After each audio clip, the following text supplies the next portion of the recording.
Wow, yeah, we got some fast moving water here. It's going down pretty quick. This is on the side of a road here. So this is ditch. So this water is actually pretty deep because this area right here it's basically a ditch down in there. But this water is coming from a pond that was overflowing. And so now, so basically, as you can see, it started coming out on the road right here. Luckily, it stopped raining. So basically, what's going to happen is this water is just going to flow down, go all the way down this way, and then probably end up going down there to a stream. But if it would have kept on raining as hard as it did, this entire road could have been covered in water, and they probably would have had to shut down this road. But we'll just be periodically keeping an eye on it in case it decides to start raining again.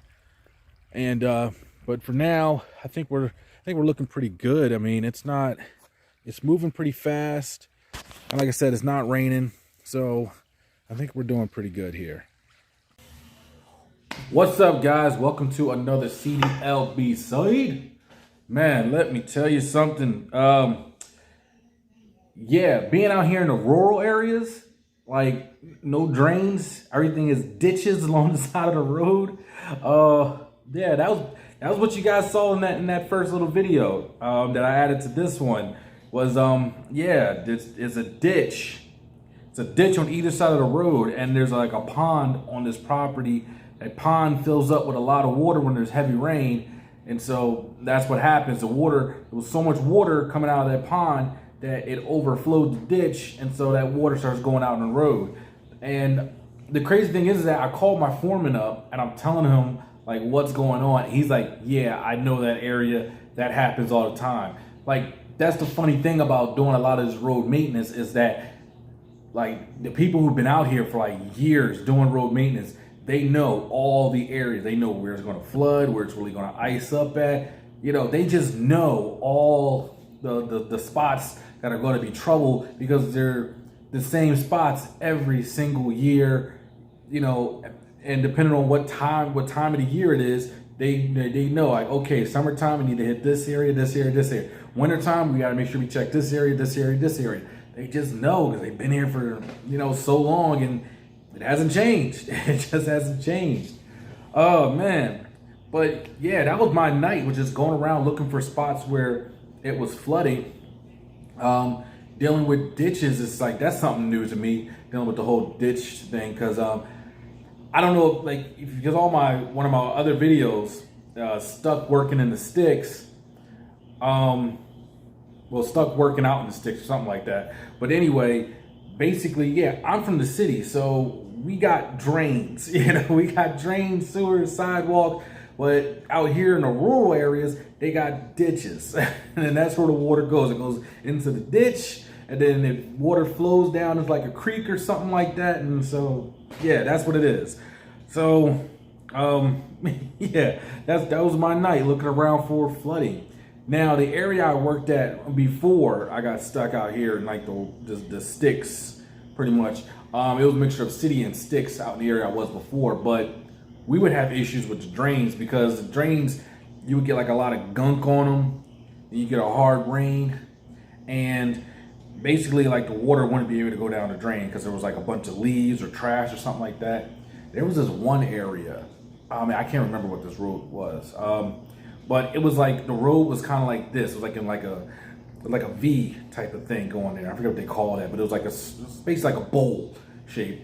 And the drain was at the bottom, but all the trash and leaves and everything would come down to the bottom of the hill there, and it would basically go over top of the drain. So you go down there, and even though, you know, it's raining hard, but it's not like something crazy because so much water has built up over time. That water be up to your waist, and you gotta get in there with like a rake and like just keep scraping away at the drain. Well, first you gotta find the drain. Eventually they got around to marking the wall to show like where the drain was. So once you find the drain, then you gotta get the scraping. Once you scrape it, you get a little opening and you see the water start going down. It makes like this cool little whirlpool and all that. I mean, first time seeing it is cool. Second time, you're just like, you know, your drawers are wet. You're just upset. Your socks are wet, your drawers are wet, and you're just upset, and you don't even care how cool that whirlpool looks. You just like, you just want to get it over with, and go somewhere to get dry. So yeah, that was pretty much, yeah. So pretty much my night was just dealing with that, but nothing crazy to the point in which my drawers were getting wet. Nothing like nothing like that was happening for me tonight. I have waders though. I mean, I bought waders after the first time I had to go through that. I bought waders, and then I never had to deal with that situation again. Like, isn't it funny how that happens? Like, I bought waders, for the flooding and stuff like that, and then never had to deal with a flood again right after I bought those waders. So basically, I have these waders in a box, and I've never had to use them. They're like brand new, never been used waders. I'm still waiting for my opportunity to get out there and, put them to work and, see what they do. Oh, man. But, yeah. Man, what else we got for tonight? I think I was going to do a video about the pros of working here at PENNDOT, because they need people here. They're very short-staffed here. Very short-staffed. And to me, so far, being here for, I'm actually about, 8 months in? No, I'm actually about 7 months in so far. So I got about 7 months on the job. So I'm off the probationary period. The probationary period is like 6 months, so I'm off of that. But from what I can tell people is that being here on the job, I can tell you right now, you're gonna learn a lot. You're gonna learn a lot. It's a lot of skills, and you can have fun on there. I mean, there's a lot of camaraderie. You're gonna learn a lot of skills, and there's always somebody willing to teach you as long as you're willing to learn. There's always somebody willing to teach you, and you can learn a lot of different heavy equipment. So that's one of the pros of the job, is that you get to learn a lot of heavy equipment, and you're getting paid while you're learning how to operate this equipment. Another pro is, especially for you people out there that are looking at getting your CDLB, you don't have it yet, or you don't have the money to pay for it out of pocket. The other thing is that PENNDOT will pay to train you and give you your CDL license. They will pay for you to get your CDL license. All you have to do is apply for the Transportation Equipment Operator Trainee Program. We call it TEOT. It's TEOT. So it's a Transportation Equipment Operator Trainee. You have your CDL permit, your driver's permit, so you have a CDLB driver's permit. And after some time of being here, it's like once you apply, you get the job or whatever. After a while of being here, they're going to send you out to this place called the Gap. And then out of the Gap, you learn how to drive a dump truck and how to operate a loader. So once you learn those, then you might have to go back to your box. Because out there in the Gap, you get your license. And then you go back to your box. You go through I think another week or two of training. And then you get certified to actually drive the truck. So one part is you're getting a license. The other part is you're getting certified to drive the trucks. Now, I didn't have to go out to the Gap because I already had my license when I came to work for PENNDOT. So I didn't get that opportunity to go out there to where they send you for what. But from what I hear, they send you out there, they pay for you to stay in a hotel, you get a certain amount of money for food or something like that, and you're getting paid your hourly wage while you're in class learning to get your CDL license. So, I mean, that's not a bad way to go. I mean, I kind of wish I would have knew that you didn't need to already have your license before you came to work here, but I didn't know that. So, yeah, so I came in with it. Oh, man, my eyes are itching. Ugh. I was in the assault for a little bit. But, yeah, so I wish I would have known that, but I didn't know it. So I came in with my CDL license, but it made my training go, I guess it went a little bit quicker. It didn't go as fast as I wanted it to, but it went pretty fast. Then on top of that, another pro is that it's got good benefits. There are good benefits. I mean, it's government work, so it does have good benefits to it. Health insurance isn't too bad, and then the union has different perks like discounts on cars and things like that. One of the best perks that I've seen so far, and I'm going to figure out how I can use this perk, is that the union has a deal where you get to go to college for free college. Can't beat that. Completely free. I mean, I'm not saying that you're going to go to the Community College of Philadelphia or you're going to go to Yale or Harvard. I mean, it's whatever few schools they can make that deal with. That's where you're going to go. But, I mean, I don't know. To me, degree's a degree. So, the way I see it is they can take your license away from you. They can't take away your degree. So just go ahead and get one of those as a backup, just in case you're not that good of a driver like me.